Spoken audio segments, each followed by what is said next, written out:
All right, y'all. We back with another video, man. Y'all already know what's going on. Now, if my audio sounds a little weird, don't worry. As soon as I finish my setup, everything will sound a lot better. Still a little airy in the crib. But yeah, look, check this out, right? So this clip has been going around the internet. And this is Jeremy Lin. I haven't seen Jeremy Lin in a minute. All NBA fans, really most sports fans, y'all know who Jeremy Lin is. Lin Sanity. He had a great run in the NBA. But in this clip, he basically confirmed that sports are rigged. I'm not even going to say the NBA because we know it's all across the board. He basically confirmed sports are rigged without actually confirming it.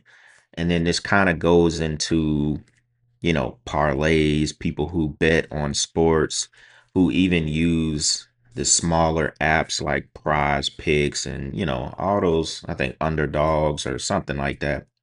Bunch of different apps you can use to bet on sports, right? He gives a quick insight into how some of these games are rigged by the numbers. Nothing is really left to chance, and especially when there's a lot of money on the line.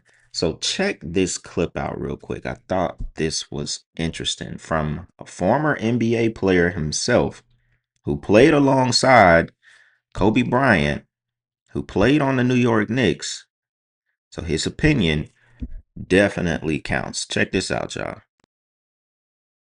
I'm not going to name the organization because I'm not trying to throw anyone under the bus, but there was one specific game where it really hit me. Was I had 20 and 10 after 3 quarters. We are up about 15 to 18. And in the fourth quarter in overtime, I didn't play 1 second.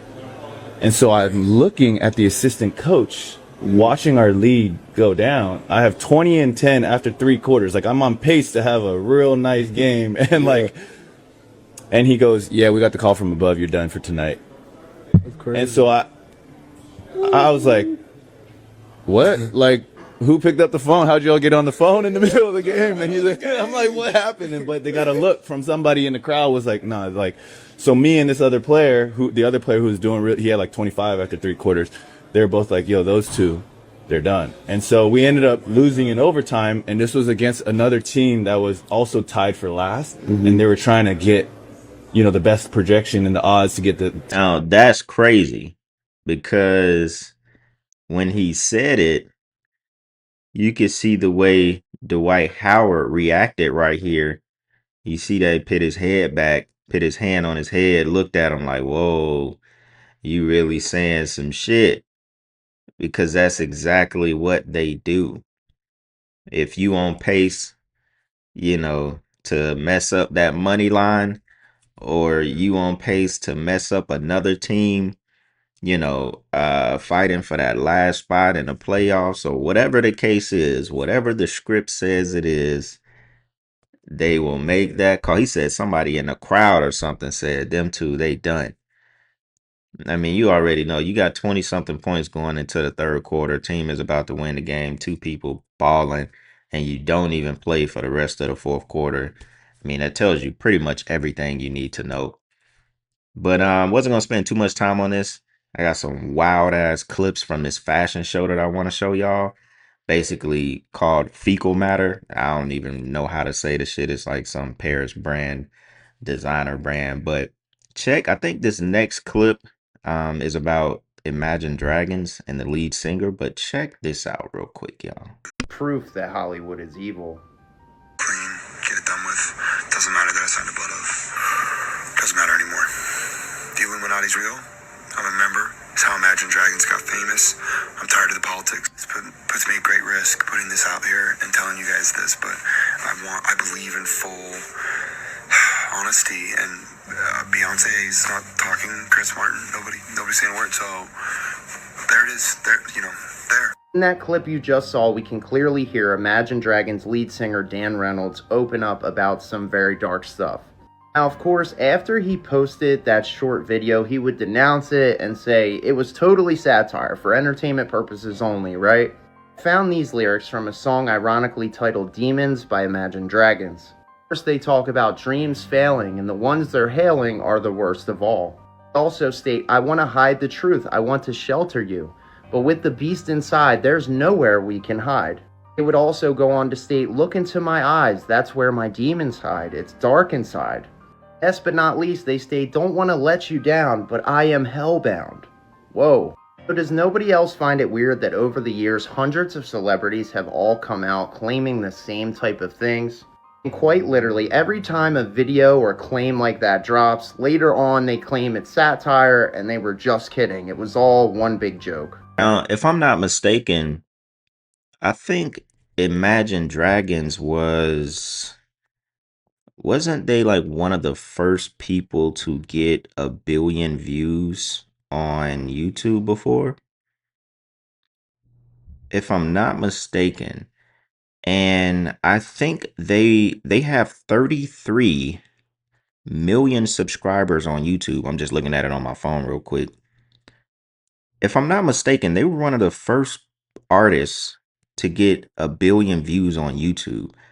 They have another song that has 2.9 billion views on YouTube. It was that one song, oh yeah, Radioactive. That's what it was. Radioactive, I think that was like 14 years ago. It was one of the first songs to get 1 billion views on YouTube. I know it may have not been the first, but it was one of the first songs. Because you got that song Wiz Khalifa with Charlie Puth, or however you say his last name. There was like a couple of first songs that hit that first billion mark. And Imagine Dragons, if I'm not mistaken, they were attached to this producer executive guy named like Alex the Kid. And I think he founded them, if I'm not mistaken. And he also dated Holly Berry at one point. He was like one of them dudes that was under the radar in the industry. Nobody would really know who he is, but if I'm not mistaken, Imagine Dragons was attached to him first. So they didn't just come out of nowhere. Um and obviously whatever the dude was just saying, the lead singer, was not, satire. Somebody said, please, not Chris Martin. Nah, these guys sold their soul a long time ago. No one gets billions of views, multiple songs with billions of views on YouTube without selling their soul. Um, that's just the way it goes, y'all.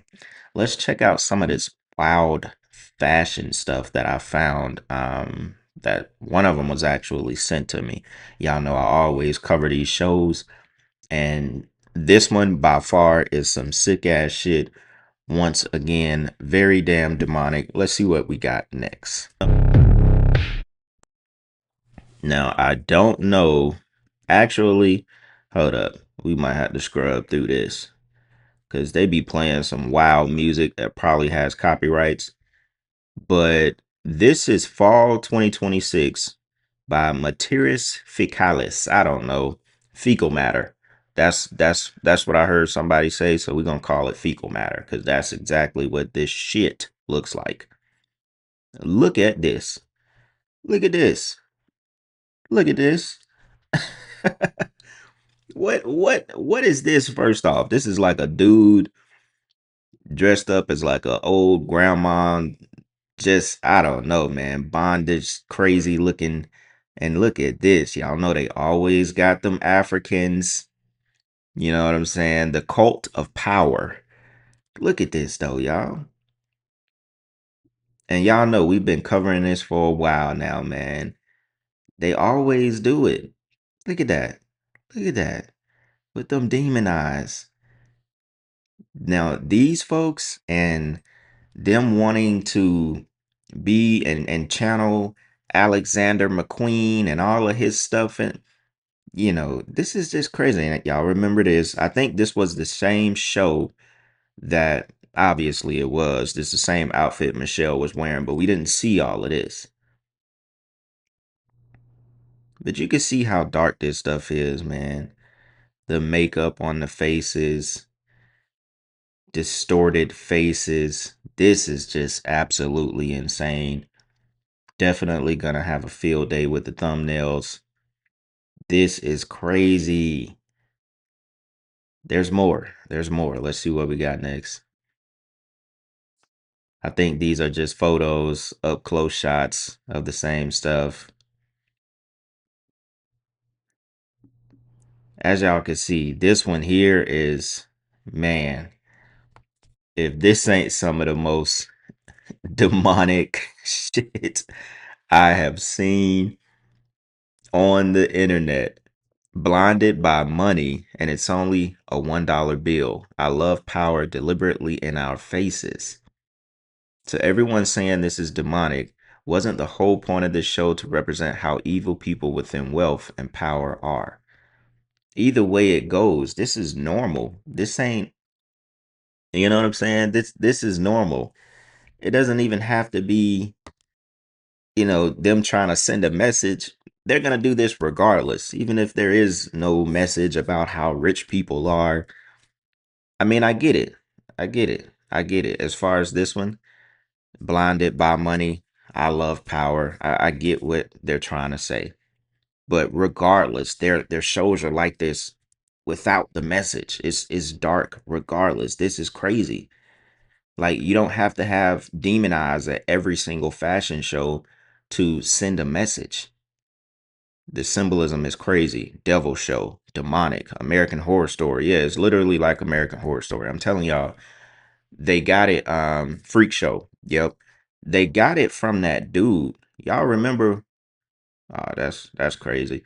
Y'all remember we talked about that guy who a lot of these people, especially Rick Owens, got their inspiration from. I forget his name. Y'all remember we did a video. This might have been like last summer when I was first starting to do all this fashion stuff.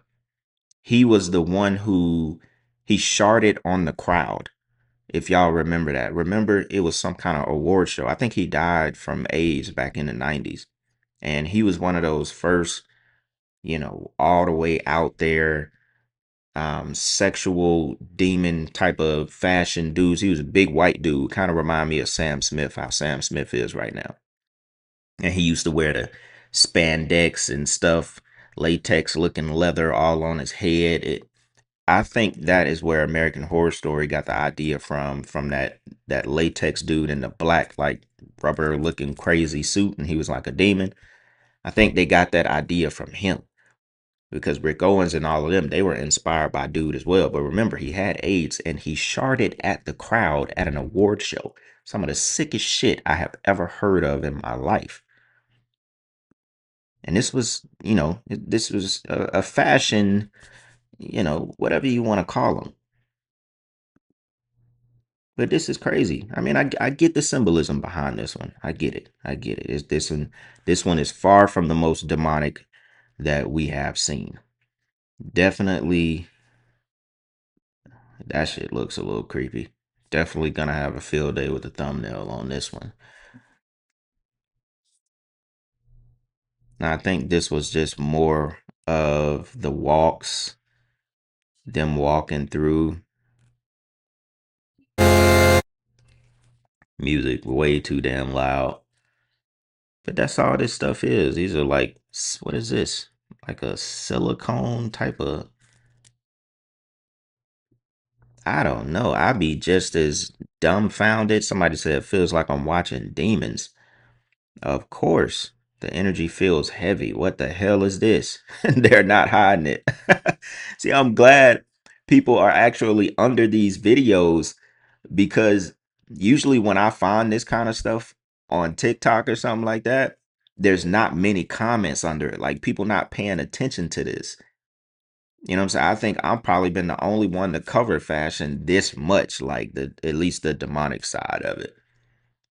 But this is just another branch of industry stuff, and it damn near gets more evil. The imagery, the symbolism, the clothes, the way they able to manifest this stuff.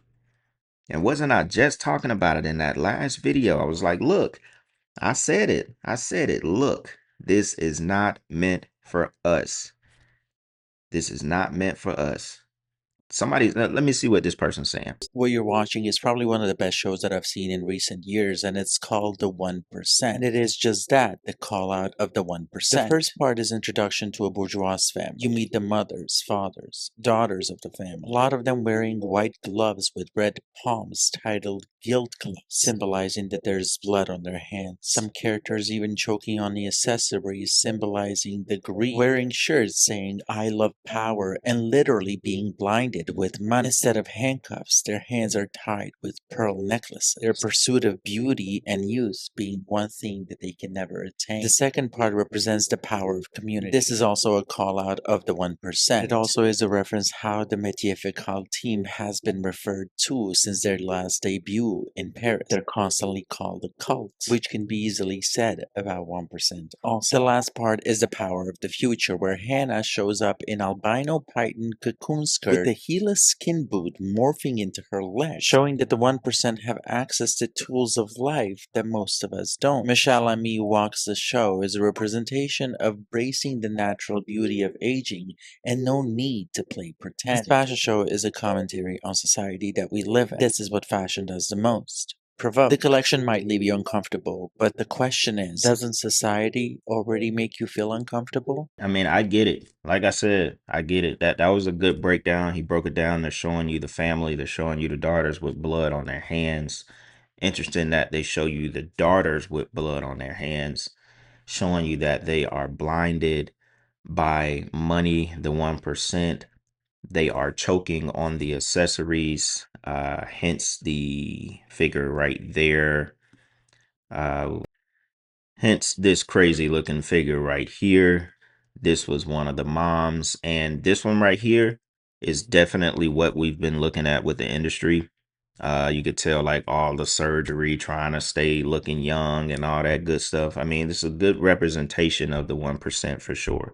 Very dark and demonic what we're dealing with in this world, and it is right in our faces. So with that being said, y'all, think I'll go ahead and wrap it up right here. Y'all let me know what y'all think about all this crazy stuff, man. I hope y'all doing well.